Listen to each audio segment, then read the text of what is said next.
하나님의 말씀인 성경을 크게 둘로 나누라고 한다면 가장 쉽고 가장 일반적인 방법은 당연히 구약과 신약으로 나누는 것입니다. 우리가 이미 잘 알고 있듯이 2000년 전 예수님께서 이 땅에 오시기 전에 쓰여진 39권의 구약 성경과 예수님이 오신 이후에 쓰여진 27권의 신약 성경 모두 합해서 총 66권의 책으로 성경책은 구성이 되어 있죠. 그런데 그와 같이 우리가 간단하게 신약과 구약으로 이렇게 성경을 나눌 수 있지만은 그와는 좀 달리 성경 전체를 우리는 또한 율법과 복음으로도 나눌 수 있습니다. 여기서 율법이라고 말할 때는 토라, 즉 모세 율법, 모세 오경을 가리키는 말이 아니라, 또는 구약 성경 전체를 가리키는 표현이 아니라 뭐뭐 해라, 뭐뭐 하지 말라와 같이 하나님의 명령이 포함되어 있는 말씀입니다. 하나님께서 우리에게 명령하시는 말씀을 율법이라 그렇게 부를 수 있습니다. 대표적으로는 이제 구약 성경의 십계명과 같은 말씀이 율법에 해당되고요. 또 신약 성경에서도 예수님께서 말씀하신 산상수훈이라든지 내가 너희를 사랑한 것 같이 너희도 서로 사랑하라와 같은 예수님의 새 계명이라든지, 또 바울 서신 주로 후반부에 기록되어 있는 수많은 명령들과 권고들이 우리 성도들이 어떻게 살아야 하는가, 그와 같은 말씀들이 바로 율법이라고 할 수 있습니다. 이때 율법이라는 말은 꼭 부정적인 의미를 갖는 것은 아닌데요, 하나님께서 우리에게 무엇을 원하시는가, 우리 성도들이 이 땅에서 어떻게 살아야 하는가, 그와 같은 것들을 우리는 율법을 통해서 더 분명하게 자세하게 배울 수가 있기 때문입니다. 아니, 어떤 면에서는 성경에 기록된 이 율법에 대해 전혀 알지 못하고 한 번도 들어보지 못한 사람들도, 아마존 정글 속에 사는 원주민들도 로마서 2장 말씀과 같이 그들의 마음과 양심에 하나님께서 일종의 율법의 행위를 새겨 놓으셨기 때문에 그들도 본성으로는 율법을 어느 정도 이미 알고 있으며 율법의 일을 행하며 산다라고 할 수 있습니다. 그래서 이 세상의 많은 종교들이 그 가르침과 윤리에 있어서는 서로 다 비슷비슷한 것이에요. 우리 기독교에서뿐만 아니라 불교나 이슬람교에서도 착하게 살아라, 부모님 공경해라, 살인하지 말고, 간음하지 말고, 도둑질하지 말고, 거짓말하지 말고 살아라, 남의 것 욕심내지 말고, 다른 사람들과 싸우지 말고 서로 사랑하면서 살아라, 기본적으로는 다 그렇게 가르칩니다. 그렇지 않고 다른 사람 미워해라, 남의 것 속여서 빼앗아라, 그렇게 가르치는 종교가 있다면 그것은 종교라고 할 수도 없는 것이죠. 그러므로 율법만 가지고 보면 외형적으로는 기독교나 불교나 이슬람교가 별로 큰 차이가 없어 보일 수 있는 것이 사실입니다. 하지만 성경에는 율법만 있는 것이 아니라 복음도 있는데요, 이 복음이야말로 우리 기독교와 이 세상 다른 모든 종교들의 가장 큰 차이점이라고 할 수 있습니다. 바꿔 말하면 다른 모든 종교들에는 복음이 없다는 것이에요. 착하게 살라고 가르치기는 하지만 그들은 그 일에 이미 실패한 자들에게 아무런 소망을 주지 못합니다. 착하게 살 수 있는 진정한 능력과 힘도 사람들에게 공급해 주지 못합니다. 많은 선행을 통해서, 힘든 고행이나 철저한 금욕이나 오랜 수련을 통해서, 또는 어떤 신비한 영적 체험이나 한순간의 깨달음을 통해서 소위 해탈을 하고 열반에 이르고 어떤 식으로든 구원받을 수 있다는 그들의 가르침은 결국에는 내가 내 스스로의 힘과 능력으로 그 구원을 이루고 쟁취해야 한다는 또 하나의 율법에 불과한 것입니다. 그러나 복음은, 성경의 복음은 그렇지 않죠. 복음은 우리 보고 어떤 일을 하라는 명령이 아니라 스스로의 힘과 능력으로는 도저히 구원받을 수 없는 구제불능 죄인들을 위해, 하나님께 심판받아 마땅한 우리 죄인들을 위해 하나님께서 친히 모든 일을 이미 다 이루고 행하셨다는 가장 기쁜 소식이요, 가장 좋은 소식, 복된 소식이 바로 복음입니다. 이 복음을 알지 못하고 이 복음을 믿지 않으면 그 사람은 교회를 아무리 오래 다녀도 그저 그저 좋은 종교인은 될 수 있을지언정 아직 진짜 기독교인, 진짜 크리스찬이라고는 말할 수가 없는 것이에요. 이처럼 성경에서 율법과 복음을 바르게 알고 바르게 구분하는 것이 얼마나 중요한지에 대해 우리 신앙의 선배들 중 몇몇 사람들의 말을 잠시 소개해 드릴까 합니다. 먼저 16세기 종교개혁자 마틴 루터는 그의 갈라디아서 주석에서 이렇게 말했습니다. 율법과 복음을 올바르게 구분할 수 있는 사람은 하나님께 마땅히 감사해야 한다. 그 사람이야말로 참된 기독교 신학자다. 율법과 복음의 구분에 대해 아는 것은 매우 중요하다. 이런 구분 없이는 기독교 교리가 불가능하다. 하나님을 사랑하고 경외하는 모든 성도들은 이론적으로뿐만 아니라 실천적으로도 그 차이를 부지런히 배워야 한다. 칼빈의 동료요 제자이기도 했던 베자라는 사람은 이렇게 말했습니다. 하나님의 말씀은 크게 두 부분으로 나눌 수 있다. 하나는 율법이고 다른 하나는 복음이다. 율법과 복음의 구분에 대해 무지한 것은, 제대로 알지 못하는 것은 옛날이나 지금이나 기독교를 부패시키는 주된 요인 중 하나다. 어떤 사람들 때문에 교회가 부패되고 기독교가 부패되는 게 아니라 복음과 율법의 구분에 대해서 알지 못하는 것이 기독교를 부패시킨다고 말합니다. 청교도의 아버지라고 불리는 영국의 윌리엄 퍼킨스라는 목사님은 설교에 관한 그의 소책자에서 또한 이렇게 말했습니다. 성경 말씀을 적용할 때 가장 기본적인 원리는 그 본문이 율법에 관한 말씀인지 아니면 복음에 관한 말씀인지를 아는 것이다. 설교에서 율법과 복음은 서로 다르게 작용한다. 율법은 죄라는 질병을 드러내고 일종의 부작용으로 죄를 자극하고 격동하기도 하지만 그 질병을 치료해 주지는 못한다. 반면 복음은 하나님께서 우리를 위해 행하신 일들이 무엇인지 가르쳐 줄 뿐만 아니라 성령의 능력이 복음과 함께 역사한다. 복음과 함께 성령의 능력이 역사하기 때문에 우리로 하여금 그 율법을 지킬 수 있도록 도와주신다는 말씀입니다. 율법과 복음의 구분에 대해 이처럼 길게 말씀드리는 이유는 오늘 우리가 함께 읽은 창세기 3장 15절 말씀이 성경에 기록된 첫 번째 복음이기 때문입니다. 소위 원시복음이라고도 불리는 이 말씀은 하나님께서 14절부터 뱀을 심판하신 중에 하신 말씀이지만 뱀에게 또는 사탄에게 복음을 전하신 것이 아니라 방금 전에 범죄한 아담과 하와에게, 그리고 우리 죄인들에게 복음이 되는 아주 놀라운 말씀입니다. 사실 하나님께서 이 복음을 말씀하시지 않고 인류 역사가 만일 창세기 3장에서 완전히 끝났다 하더라도 하나님께서는 여전히 선하고 의롭고 거룩하고 의로우신 분이죠.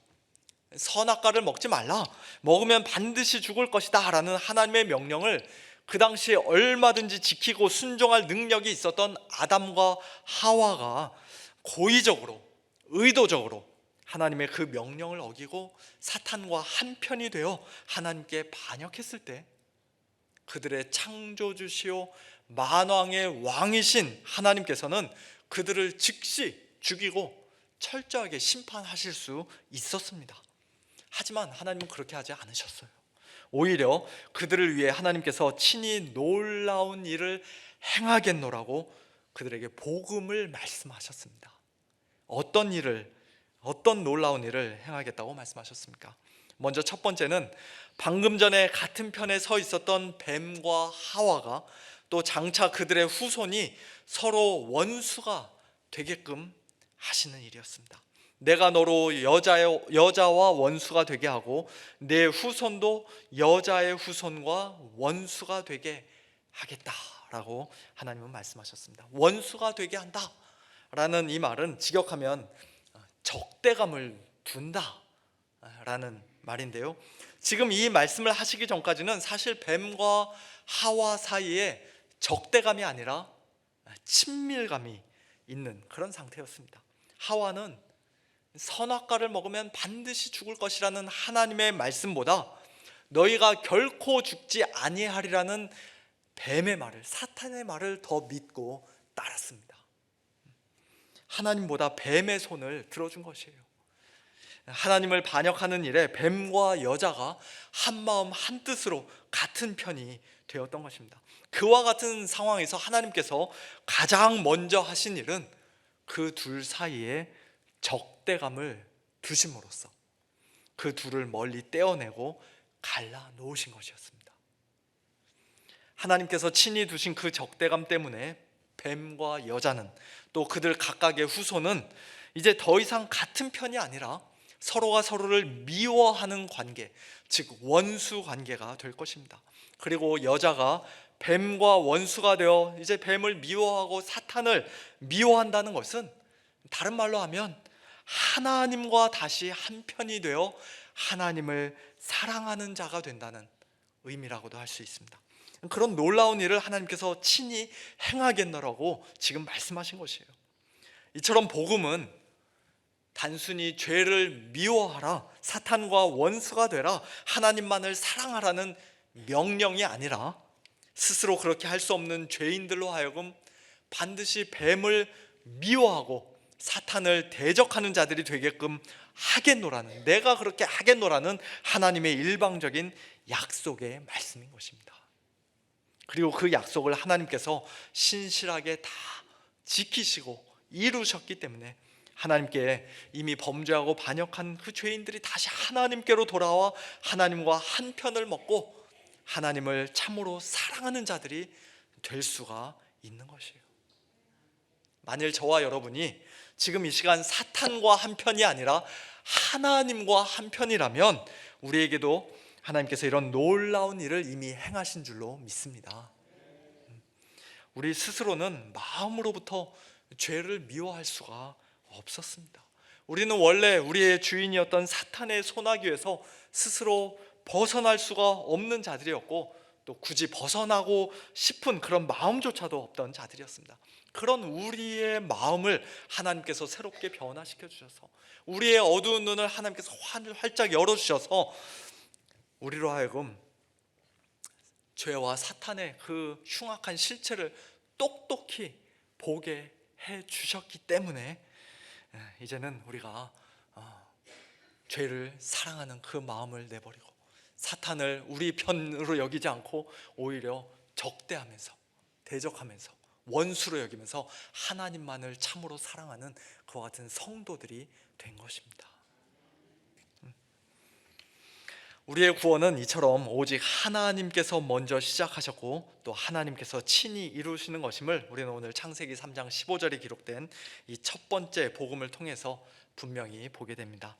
두 번째로, 범죄한 아담과 하와를 위해 하나님께서 행하신 놀라운 일은 뱀과 여자 사이에, 또한 그들의 후손들 사이에 적대감을 두신 것으로 그치지 않고 한 걸음 더 나아가 여자의 후손이 뱀의 머리를, 즉 사탄의 머리를 상하게 하는 일까지도 포함되어 있습니다.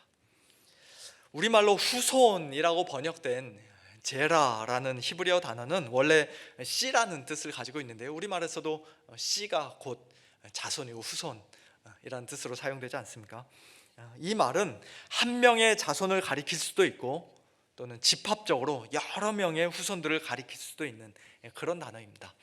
창세기 3장 15절 전반부에서 뱀의 후손과 여자의 후손이 서로 원수가 되게 할 것이라 하는 말씀에서는 집합적으로 쓰였다고 할 수 있습니다. 뱀의 후손, 즉 사탄에게 속한 이 세상 사람들과 여자의 후손, 즉 하나님께 속한 성도들이 이 땅에서 결코 온전한 하나됨을 이루지 못하고 영적으로 서로 갈등하고 반목하는 것을 우리는 지난 인류 역사를 통해서 수도 없이 많이 목격했을 뿐만 아니라 오늘 현실에서도 늘 경험하며 살고 있습니다. 그런데 지금 이 3장 15절의 후반부, 즉 여자의 후손이 뱀의 머리를 상하게 할 것이라는 이 말씀에서는 후손이라는 단어가 집합명사로 복수로 쓰인 것이 아니라 한 명의 씨, 한 명의 후손을 가리키는 단수로 쓰였습니다. 왜냐하면 바로 이어서 너는, 즉 뱀은 그들의 발꿈치를 상하게 할 것이라고 하나님께서 말씀하지 않으시고 그의 발꿈치를, 그 여자의 후손의 발꿈치를 상하게 할 것이라고 말씀하기 때문입니다. 하나님의 거룩한 성전과도 같은 에덴 동산에 몰래 기어들어온 뱀 사탄을 단번에 내쫓고 그 머리를 상하게 했어야 할 사람은 원래 아담이었습니다. 그것이 하나님 나라의 대리 통치자요 거룩한 제사장으로 세움을 입었던 아담에게 주어진 사명이었습니다. 하지만 그 일에 아담은 어이없이 실패하고 말았죠. 그런데 그가 실패한 그 막중한 사명을 하나님께서는 장차 여자의 씨, 여자의 후손, 다른 말로 하면 메시아, 구원자를 이 땅에 보내어 친히 이루겠노라 약속해 주신 것입니다. 이 놀라운 약속을 아담과 하와가 듣고 믿었을까요? 그들이 믿었다는 명시적인 기록은 성경에 없습니다만 이어지는 창세기의 말씀을 볼 때 그들은 하나님의 이 약속의 말씀을, 첫 번째 복음을 분명히 믿었던 것 같습니다. 뱀에 대한 심판에 이어 여자에 대한, 그리고 아담에 대한 하나님의 심판과 일반 저주의 말씀이 끝나자 아담은 처음에 여자라고 이름 지어줬던 자기 아내의 이름을 다시 새롭게 지어주는데요, 이번에는 모든 산자의 어머니라는 뜻으로 하와라는 이름을 지어줍니다.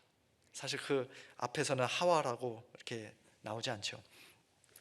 이것은 단순히 혈통적으로 생물학적으로만 하와가 모든 인류의 조상이 될 것이라는 그런 뜻이 아니라 죄로 인해 죽어야 마땅했던 죄인들이 하나님의 은혜로, 즉 하나님께서 보내주실 여자의 후손 메시아 덕분에 장차 구원을 받고 새로운 생명을 얻게 될 것에 대한 믿음의 고백이라고 할 수 있습니다. 아담과 하와가 이 믿음을 가지고 있었다는 것을 우리가 여기서 엿볼 수 있는 것이에요. 그리고 하나님께서는 그들을 위하여 가죽옷을 지어 입히심으로써, 그것이 양가죽인지 소가죽인지 염소가죽인지 우리가 정확히 알 수는 없습니다만 어쨌든 아무 죄 없는 한 짐승이 그들을 대신해 피 흘려 죽음으로써 만들어진 그 가죽옷을 그들에게 입혀주심으로써 하나님께서는 하나님의 약속을 믿는 그들의 그 믿음이 참되다는 사실을 인쳐 주셨습니다. 도장 찍어 주셨습니다. 그들이 에덴 동산에서 쫓겨난 후 하와가 임신하여 아들을 낳았을 때 창세기 4장 1절에서 하와는 이렇게 말합니다. 내가 여호와로 말미암아 득남하였다. 직역하면 내가 한 사람을 또는 한 남자를 얻었다라고 말합니다. 아들을 낳고 나서 하는 말치고는 뭔가 좀 이상하지 않습니까? 보통 내가 아들을 낳았다 이렇게 하는데 득남했다는 말은 그런 의미를 좀 가지고 있습니다만 원래 말에는 아들이란 말이 없어요. 내가 한 남자를 얻었다, 한 사람을 얻었다. 이때 하와는 이 아이가 어쩌면 하나님께서 약속하신 메시아, 즉 여인의 후손, 여자의 후손이라고 기대했었는지도 모릅니다. 하지만 가인은 하나님께서 약속하신 그리스도 메시아가 아니라 뱀의 후손으로서 최초의 적그리스도가 된 사람이었죠. 그리고 그 가인이 아벨을 돌로 쳐 죽인 사건을 통해 내가 뱀의 후손과 여자의 후손이 서로 원수가 되게 하리라 하는 하나님의 말씀이 처음으로 이루어졌습니다. 그 이후 창세기의 모든 기록은, 아니 구약 성경의 모든 기록은 이 여자의 후손이 과연 누구인가에 대한 그 질문에 대한 하나님의 점진적인 답이라고 할 수도 있습니다. 그 질문에 하나님께서 점진적으로 답을 주시는 과정이라고도 할 수 있습니다. 가인이 아니라면 아벨이 혹 그 여자의 후손 메시아인가 생각했는데, 아니면 아벨의 후손 중에 메시아가 올 것인가 라고 생각했는데 아벨은 아무런 씨를 남기지 못하고 돌에 맞아 죽어버렸고, 그 아벨을 대신하여 하나님께서 아담과 하와에게 주신 다른 씨, 즉 셋의 계보를 통해 장차 여자의 후손이 올 것임을 창세기 4장 마지막 부분에서는 암시하고 있습니다. 한참 뒤 셋의 후손 중에서 노아가 태어났을 때 노아의 아버지 라멕 역시도 자기 아들이 하나님께서 약속하신 그 여자의 후손이 아닌가 생각했던 것 같아요. 그래서 아들의 이름을 노아라고 지으며 여호와께서 땅을 저주하심으로 수고롭게 일하는 우리를 이 아들이 안위하리라고 그는 말했습니다. 하지만 노아도 그 궁극적인 여자의 후손은 아니었죠. 노아의 후손, 노아의 세 아들 중 셈의 먼 후손인 아브라함도 그 여자의 후손이 아니었고, 또 그의 먼 후손인 다윗도 궁극적인 여자의 후손이 아니었습니다. 그럼에도 불구하고 하나님은 아브라함에게, 다윗에게, 그리고 이스라엘 백성들에게 여자의 후손 메시아를 보내주실 것에 대한 약속을 계속 끊임없이 반복해서 말씀하십니다.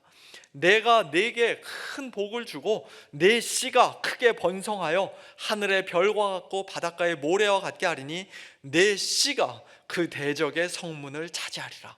또 내 씨로 말미암아 천하 만민이 복을 받으리라.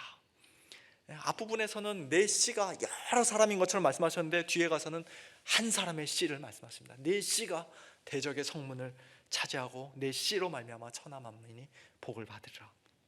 그렇게 아브라함에게 약속하셨고요. 또 다윗에게도 내가 내 몸에서 날 내 씨를 내 뒤에 세워 그의 나라를 견고하게 하리라.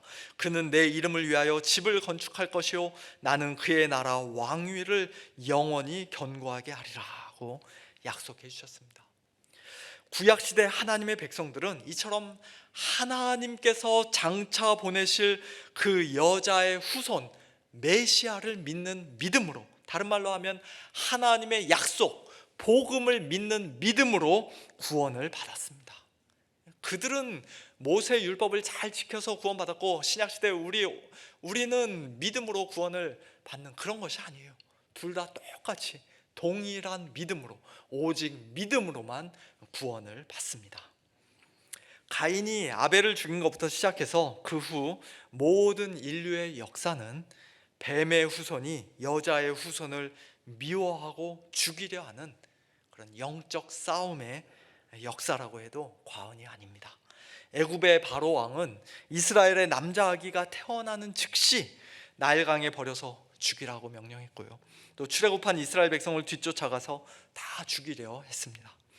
애굽뿐만 아니라 가나안 족속, 블레셋, 암몬과 모압, 에돔, 아수르, 바벨론 등등 역사상 이스라엘을 괴롭히고 멸망시키려 했던 모든 대적들은 단순히 정치적인 이해관계 때문에 그렇게 했던 것이 아니라 그 배후에는 여자의 후손이 이 땅에 오는 것을 막으려는 뱀의 세력이, 악한 사탄의 세력이 도사리고 있었던 것을 우리는 성경을 통해서 볼 수 있어야 합니다. 그리고 드디어 그 여자의 후손 예수님께서 이 땅에 오셨을 때, 갈라디아서 4장 4절 말씀처럼 때가 참에 하나님이 그 아들을 보내사 여자에게서 나게 하셨을 때, 사탄은 헤롯 왕을 통하여 그 당시 베들레헴 2살 이하의 모든 아기들을 다 죽임으로써 역시 여자의 후손을 말살하려고 했습니다. 하나님의 보호하시는 손길로 인해 그 일에 실패한 후에도 사탄은 기회만 되면 예수님을 죽이려고 끊임없이 노력했고, 마침내 유대 종교 지도자들의 손을 빌어 가룟 유다의 배반을 통해서 예수님을 십자가에 못 박는 일에 성공했습니다. 예수님께서 십자가에 달리셨을 때 사탄은 자기가 드디어 이겼다고 생각하며 크게 기뻐했을 것입니다. 하지만 그것은 여자의 후손의 발꿈치를 상하게 한 것에 불과했을 뿐, 실제로는 자기의 머리가 상하고 깨지고 박살나는 일이었죠. 예수님은 십자가에 못 박혀 무기력하게 패하신 것이 아니라 골로새서 2장의 말씀처럼 통치자들과 권세들을, 즉 악한 사탄의 세력들을 무력화하여 드러내어 구경거리로 삼으시고 십자가로 그들을 이기셨습니다. 요한일서 3장 8절에서도 말씀하신 것처럼 하나님의 아들 예수님이 이 땅에 오시고 나타나신 것은 마귀의 일을 멸하려 하십니다. 그리고 그 마귀의 일을 멸하신 그 일을 예수님은 바로 십자가를 통해서 이루신 것입니다. 여자의 후손이 뱀의 머리를 상하게 하는 일은 이 세상적인 힘으로, 칼과 창과 무기로 하는 것이 아니라 바로 자신의 발꿈치가 상하는 고난을 통해, 예수님의 십자가 죽음을 통해 이루어지는 것임을 창세기 3장 15절 첫 번째 복음에서부터 하나님께서는 분명하게 알려주시고 나타내 주셨던 것이에요. 이와 같은 복음의 원리, 승리의 원리는 오늘 저와 여러분에게도 동일하게 적용이 됩니다. 예수님께서 이 땅에 다시 오실 그 마지막 날까지 우리를 끊임없이 공격하고 미워하고 박해할 것이 분명한 이 세상 사람들, 뱀의 후손과의 영적 전쟁에서 우리 성도들은 막강한 힘으로, 많은 숫자로, 또는 악을 악으로 갚는 방식으로 그들과 싸워 이기는 것이 아니라 발꿈치가 상하는 고난을 통해서만 이길 수 있습니다. 우리의 대장 되신 예수님께서 이미 앞서 걸어가신 길, 고난의 길, 십자가의 길을 오늘 우리 역시도 날마다 우리 자신을 부인하고 우리의 십자가를 지고 한 걸음 한 걸음 믿음으로 뒤따라 걸어가는 것만이 곧 유일한 승리의 길임을 우리 성도님들 믿으시기를 바랍니다. 이 세상에서는 누군가 내 뺨을 한 대 때리면 나는 두 대, 세 대 더 세게 때려야 속이 시원하고, 나를 미워하고 박해하는 사람이 있으면 나도 그 사람을 똑같이 욕하며 더 심하게 비방하는 것이 너무나도 자연스럽고 당연한 일이겠지만, 그러나 예수님의 십자가를 통해 이미 승리한 우리 성도들은 더 이상 그럴 필요가 없습니다. 예수님을 따라가는 우리 성도들은 그래서는 안 됩니다. 오히려 악한 자를 대적하지 말고 누구든지 내 오른편 뺨을 치거든 왼편도 돌려대며, 또 너를 고발하여 속옷을 가지고자 하는 자에게 겉옷까지도 가지게 하며, 또 누구든지 너로 억지로 오리를 가게 하거든 그 사람과 심리를 동행하고, 내게 구하는 자에게 주며 내게 꾸고자 하는 자에게 거절하지 말라고 예수님께서는 말씀하십니다. 이 땅에서 우리를 못살게 굴고 박해하는 원수까지라도 사랑하며 그들을 위해 기도하라고 말씀하십니다.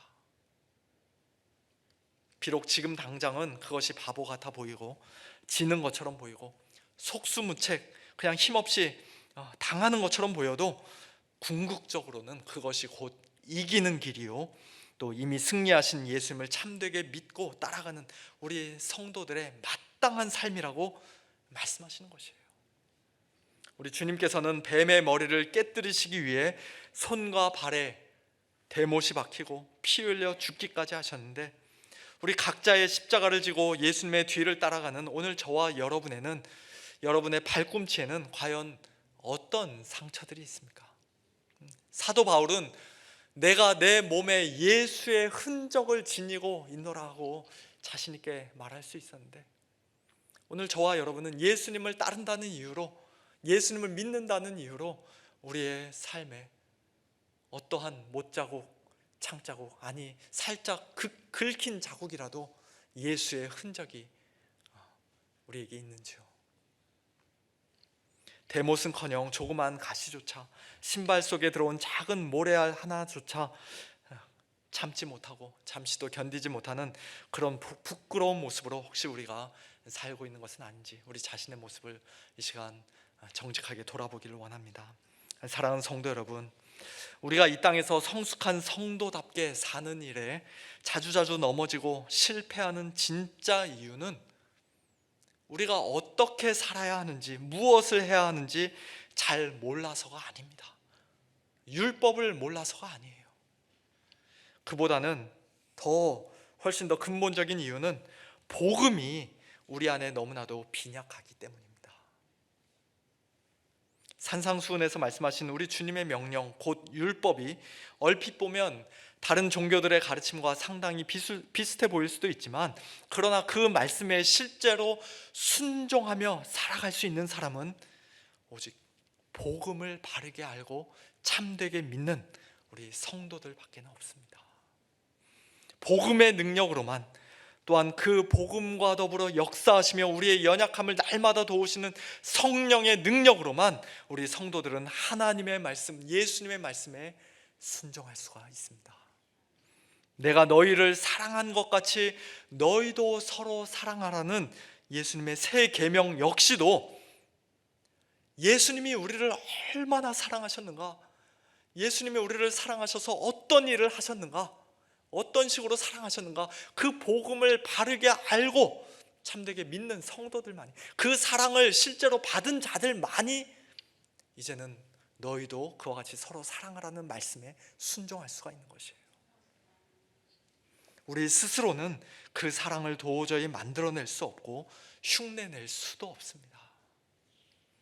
물론 우리의 순종이라는 것이 이 땅에서는 결코 완전할 수가 없기에 우리는 하나님의 말씀에 순종하려 하면 할수록 또다시 우리의 유일한 구원자가 되시는 예수님만을 겸손히 의지할 수밖에 없게 되고, 또 복음을 더욱더 굳게 붙잡을 수밖에 없는 것이 사실입니다만, 어쨌든 이처럼 복음, 율법과 복음의 구분은 우리가 성경을 읽을 때뿐만 아니라 우리의 실제 삶에 있어서도 너무나 중요한 원리인 것을 우리가 다시 한번 기억하면 좋겠습니다. 특별히 오늘 창세기 3장 15절 첫 번째 복음을 아담과 하와가 범죄하자마자 그들에게 주시고, 그 복음의 약속대로 마침내 여자의 후손 예수 그리스도를 이 땅에 보내주셔서 뱀의 머리를 깨뜨리신 하나님께, 우리를 구원해 주신 하나님께 감사와 찬양과 영광을 올려드리는 가운데, 날마다 그 복음에 더욱더 합당한 모습으로 살아가는,